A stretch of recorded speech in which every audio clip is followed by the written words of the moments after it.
I know, guys, I know. I did say that I would never return to this game. They stabbed me in my back and it was a perfectly good back. I of course would not return without just cause. I'm sure many, if not all of you, have heard of the game Build a Boat for Treasure. Well, today we're not building for treasure. We're building for our pride. During my morning coffee, I was having a conversation with an old friend. He told me that it was impossible to beat Build a Boat for Treasure with 5 parts. Naturally, I spat out my coffee. As I was watching the warm liquid that was just inside of my mouth run down my monitor, I got thinking.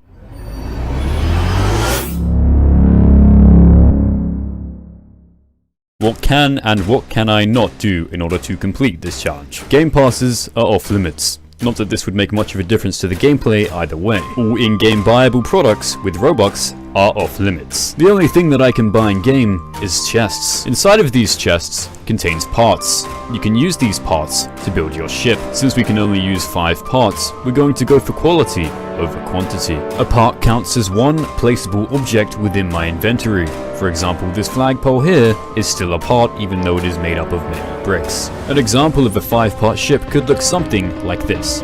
As you can see, we have the seat which counts as 1 part, the flag at the bottom which counts as another part, and then the 3 metal blocks which make 5 parts. I began playing around with the editor and brainstorming some ideas, until I eventually came up with this. It's sleek, stylish, and has more curves than Pamela Anderson. Without further ado, I set off.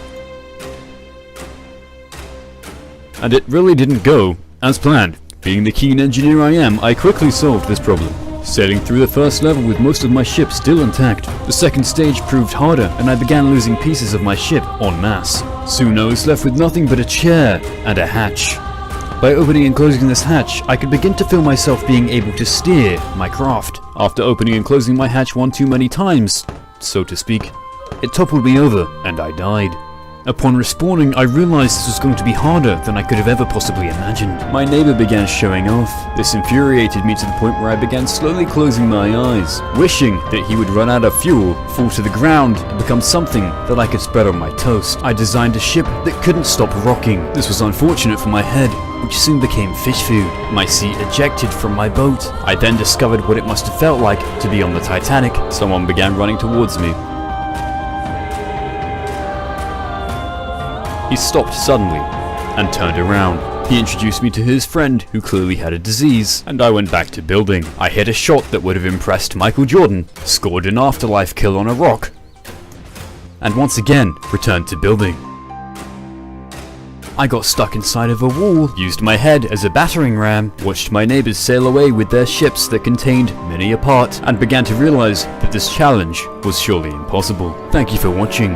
If you'd like a part 2 where we use 10 parts instead of 5, please thumbs up this video and say so in the comments. Remember to like, subscribe, and follow me on Instagram. I will see you guys on the next one.